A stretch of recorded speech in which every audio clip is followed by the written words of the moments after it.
Bonjour à tous et bienvenue pour l'épisode 2 de cette semaine de l'horreur sur ma chaîne YouTube. J'espère que vous allez bien, je suis évidemment extrêmement heureuse de te retrouver aujourd'hui pour le deuxième make-up d'Halloween pour cet Halloween 2025. Ce make-up plus déguisement contrairement à l'épisode 1. D'ailleurs, si tu n'as pas vu l'épisode 1, je t'invite à aller le regarder. Il s'agit d'un make-up sur le thème de la thalassophobie. Faut vraiment que tu vois ça. Donc ce coup-ci, on a make-up plus déguisement et un déguisement pas des moindres puisqu'il s'agit d'une vraie robe de mariée.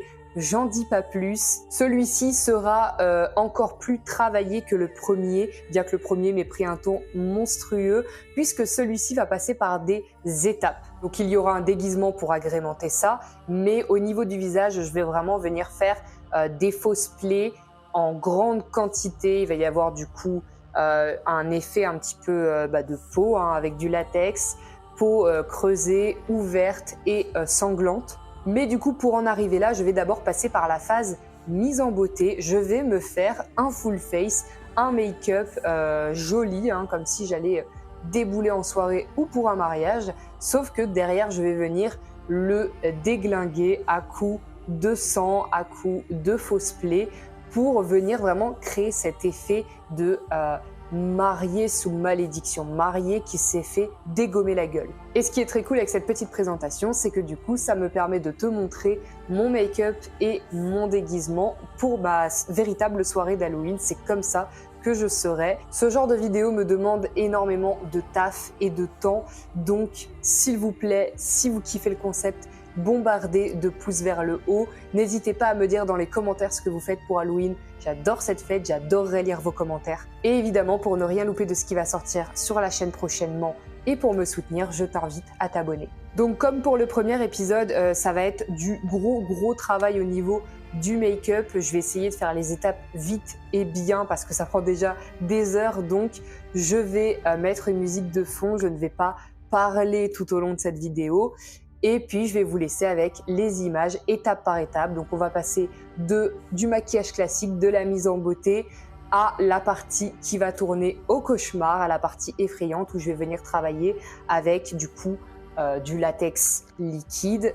J'ai déjà préparé mes mouchoirs que j'ai littéralement dépecés. Je les ai enlevés couche par couche pour venir créer en fait couche de latex, couche de mouchoir pour venir faire un effet de peau superposé. Et d'habitude, j'ai un mini tube de faux sang, mais là, j'ai prévu la blinde parce que du coup, il faut que ça me tienne pour cet entraînement, ce make-up là et ma soirée d'Halloween où je vais pas hésiter, je vais mettre la dose. Je vais évidemment porter des bigoudis pendant mon make-up pour tout simplement faire en sorte que mes cheveux soient un minimum bien pour surtout venir travailler ma frange rideau qui a bien repoussé d'ailleurs. Donc voilà, je vais venir travailler mes cheveux un petit peu pour aussi donner cet effet marié.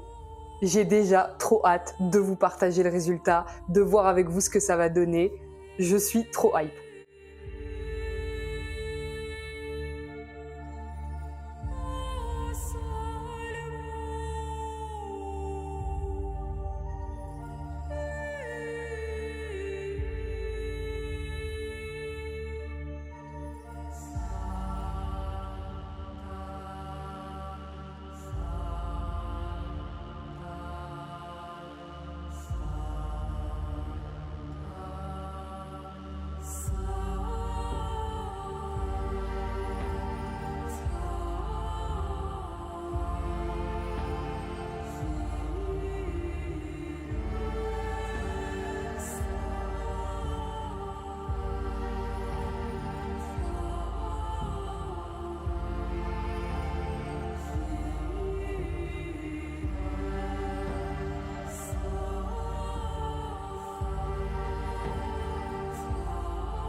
Donc voilà, j'en ai terminé pour la première partie, la partie beauty make-up. Donc j'ai voulu faire des lèvres chargées. J'ai très peu travaillé les yeux parce que je savais que j'allais venir mettre des faux cils pour vraiment que ça ressorte aussi avec le déguisement et après toutes les blessures qu'il va y avoir sur le visage. Je voulais quand même qu'on aperçoive encore le côté beauté. Donc pour ça, j'ai eu besoin de charger mes lèvres et de mettre des faux cils parce que le mascara simple n'aurait pas suffi. Après, il y aura beaucoup trop de détails sur le visage pour s'attarder au fait qu'il y a eu un beau make-up de fait avant. Donc je voulais vraiment que ça puisse apparaître et de cette façon, je sais que ça se verra encore, même la gueule déchiquetée. Donc là, je vais tout simplement attaquer la partie horreur. Donc je vais venir créer les couches de peau, venir mettre le faux sang, créer les plaies, etc.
Bon, alors très clairement, je ne sais pas ce que tu en penses. Je t'invite à me le dire dans les commentaires, là, direct, ton avis à chaud. Mais je trouve le rendu absolument incroyable. On a vraiment cet effet déchirure de la peau. On a un petit peu l'effet de possession. J'ai évidemment fait la croix, un symbole du mariage et de la possession en même temps. Donc voilà, la larme de sang, le nez qui saigne pour vraiment les symboles de possession. J'ai noirci et violacé le tour de mes yeux ainsi que prolongé le mini thread eyeliner pour vraiment donner ce regard étiré qui fait un petit peu maléfique. Ici, j'ai opté pour une blessure qui ressemble un petit peu à un impact de balle avec énormément de peau et une blessure plutôt ronde. Et alors là, j'ai un petit peu galéré. Je voulais au début faire des griffures et au final, on est sur une énorme plaie arrachée puisque j'ai pas réussi. En fait, j'y suis allée même au ciseau. Je pense que je vais te laisser au montage la partie où j'ai vraiment galéré et j'ai même tenté au ciseau. Donc voilà, la couche était trop épaisse avec le latex doublé du mouchoir. J'ai fait comme j'ai pu et ça a arraché sur le côté. Je me suis dit, c'est pas ce que je voulais des griffures, mais bon, on a toujours une vision précise, c'est pas grave. Franchement, le rendu est top aussi. J'ai les roses noires pour agrémenter ce make-up. Et évidemment, il n'y a pas de mariage sans bague et c'est l'accessoire ultime que je voulais incorporer à ce déguisement puisque voilà, la pierre orange comme ça, on est bien dans le thème, très grosse, très voilà, ça fait un petit peu bijou à l'ancienne. Et évidemment, je ne vais pas terminer ce make-up déguisement d'Halloween sans te montrer la pièce phare de ce déguisement justement. J'enfile ça tout de suite et on se retrouve juste après. Et tada, voilà, une vraie robe de mariée pour mon déguisement d'Halloween. C'est absolument fou et pourtant c'est vrai. Je vous montrerai l'entièreté de la robe durant les shorts que je vais faire à l'effigie de ce déguisement. Cette année pour Halloween, pour mon costume, pour la soirée d'Halloween, et j'ai eu une idée de fou. Je voulais absolument faire une petite mise en scène. Je voulais que le thème soit le mariage, mais creepy. Je voulais vraiment faire quelque chose qui claque. Et j'en ai parlé à une amie qui sera d'ailleurs là à ma fête d'Halloween. Et elle m'a parlé de sa fameuse robe de mariée qu'elle avait conservée, mais qui était en trop mauvais état pour resservir, pour revendre ou quoi que ce soit. Et la discussion s'est conclue par un accord sur le fait qu'elle me passe sa robe de mariée, une vraie robe de mariée. Elle me va, elle est juste un peu grande au niveau de la poitrine, mais pour un déguisement, enfin on peut pas rêver mieux. J'avais fait des recherches pour trouver une robe blanche qui se rapproche d'un style robe de mariée, mais alors c'est très compliqué de trouver quelque chose qui ne fasse pas déguisement cheap. Et sinon, ça va taper dans des prix phénoménaux. Il n'y a pas de juste milieu en fait dans ce que je cherchais. J'ai juste une véritable robe de mariée pour mon déguisement d'Halloween. Le voile, je me suis procuré sur Amazon. Donc ça, des voiles, on peut en trouver. Voilà, franchement, ça fait pas cheap. Lui, je crois que je l'ai payé 8 €. Ça fait pas cheap du tout. C'est très abordable de trouver ça facilement. Mais pour ce qui est de la robe, c'était vraiment pas gagné. Et grâce à ma copine Séverine, d'ailleurs, je la remercie du fond du cœur, ce déguisement absolument insane est possible. Je suis évidemment munie de mon petit bouquet, tout petit, de 4 roses bien noires pour toujours le côté dark. Que tu aies regardé la vidéo pour te mettre du baume au cœur durant cette période d'Halloween ou que tu aies besoin d'inspiration pour un make-up ou un déguisement ou les deux. J'espère vraiment que ce déguisement, que cette vidéo t'aura plu autant que ça m'a plu de la tourner. Ça m'aura pris des heures, il fait nuit maintenant, il doit y avoir un sacré décalage de luminosité entre le début et la fin de cette vidéo, mais je voulais absolument faire les choses bien, faire un truc qui claque et voilà, le make-up avant la couche d'horreur était indispensable pour vraiment accorder à la fin le tout. Donc évidemment, il faut avoir du temps pour faire ce type de prestation, mais franchement, si tu veux que ça claque, si tu veux vraiment un effet waouh, si tu as une fête d'Halloween de prévu, fonce. Halloween, c'est dans 2 jours et pour ma part, je suis hyper hype pour cette fête. Ça va être incroyable. J'ai une bonne petite soirée de prévue, donc j'espère que c'est le cas aussi pour toi. Si tu n'aimes pas Halloween, passe tout simplement une bonne soirée. Et en attendant la prochaine, je te fais plein de bisous et n'oublie pas que tu es la personne la plus belle de ta vie.